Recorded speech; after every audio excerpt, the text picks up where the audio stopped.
It began with thunder. Not the kind that rumbles through the skies, but the kind that rolls through the hearts of a divided nation. As a heated Senate hearing echoed across the country, broadcasted live, watched by millions, and filled with the kind of tension you could almost touch. Senator Tom Cotton, a man known for his relentless determination and military-hardened resolve, stood at the center of it all. In his hands was a bill he had poured his soul into, a sweeping climate reform package, aimed at transforming America's carbon-heavy economy into a model of green innovation. The stakes were high. Wildfires were devouring California forests. Like matchsticks, floods swept across the Midwest with biblical fury. In Florida, families lived with evacuation bags packed by the door year-round. The people were no longer whispering about climate change, they were screaming. And Senator Cotton, a conservative from Arkansas long criticized for dragging his feet on environmental action, shocked the nation by stepping up with a bold plan.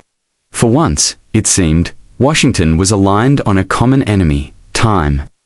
Cotton's bill was ambitious, perhaps too ambitious. It proposed massive federal subsidies for renewable energy startups, a strict carbon pricing model, and mandatory emission caps for all corporations over a certain threshold. It had its flaws, but it also had fire. Activists hailed it as a miracle. Economists debated its practicality. But no one could deny one thing. It was a bold swing, and Cotton was swinging for history. Then came the hearing. On that crisp August morning, the Senate chamber buzzed like a live wire. C-SPAN's viewership spiked. Staffers sat at the edges of their seats. Cotton, calm and confident, took his place behind the podium. He spoke with passion, citing scientific data, military assessments of climate as a national security threat, and the moral responsibility to act not tomorrow, but now. The room stirred. Even those who had opposed him before now listened with eyebrows raised. But seated across the chamber was Senator John Kennedy of Louisiana, man known for his folksy drawl, quick wit, and razor-sharp intellect masked by charm. While others fired off rehearsed questions, Kennedy waited patiently. And when his turn came, the room hushed. His voice was gentle, almost disarming. "Senator Cotton," he began, adjusting his glasses, "I admire your newfound urgency here. Climate's no joker, feed seen it tear through my home state too many times. But I gotta ask you something real simple." Cotton nodded, expectant. Kennedy leaned forward. "This bill of yours, it's gonna cost nearly $2 trillion over the next decade. You propose funding it through corporate penalties and new energy taxes. Have you asked the people back home how they're gonna put food on the table while we rewire the country from the ground up?" Cotton opened his mouth to respond, but Kennedy wasn't finished. "Because where I come from, there's a grandmother in Baton Rouge who's still trying to fix her roof from the last hurricane, working double shifts just to keep her lights on. She ain't got solar panels. She ain't got time to wait for wind farms. She just wants her grandbaby to have a job next month. You're promising a green future, but what happens to the workers you're displacing now? What do we tell them? Be patient. You sure that's good enough?" The question landed like a hammer. The room went silent. For a moment, Cotton faltered. He blinked. He looked at his staffers, and the camera caught it, just a flicker of hesitation. It was the pause that said it all. He didn't have an answer. Not a full one. Not a human one. The bill, already on shaky bipartisan ground, began to wobble. Supporters wavered. Headlines changed. And over the following week, as cable news networks looped Kennedy's question again and again, the momentum collapsed like a house of cards. The vote was postponed, then cancelled. Cotton's climate bill was dead, at least, for now.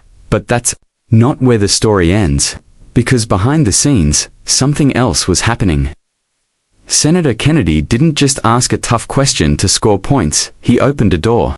Later that week, in a closed-door meeting with Cotton, the two men sat down, not as rivals, but as representatives of two very different Americas. One rural, one urban. One cautious, one ambitious. And they talked. Not about numbers. About people. They spoke of steelworkers in Pittsburgh, oil rig technicians in Louisiana, and truck drivers in Arkansas terrified of a future that didn't seem to have a place for them. They spoke of single mothers in trailer parks and kids with asthma. In Bronx public housing, they found, to their surprise, that they both wanted the same thing. Not just a greener future, but a fairer one. So they got to work. Months passed. Quietly away from the cameras, Cotton and Kennedy co-chaired a new working group. This time, the climate bill wasn't written by lobbyists or think tanks. It was written with the help of displaced workers, union reps, teachers, and small-town mayors.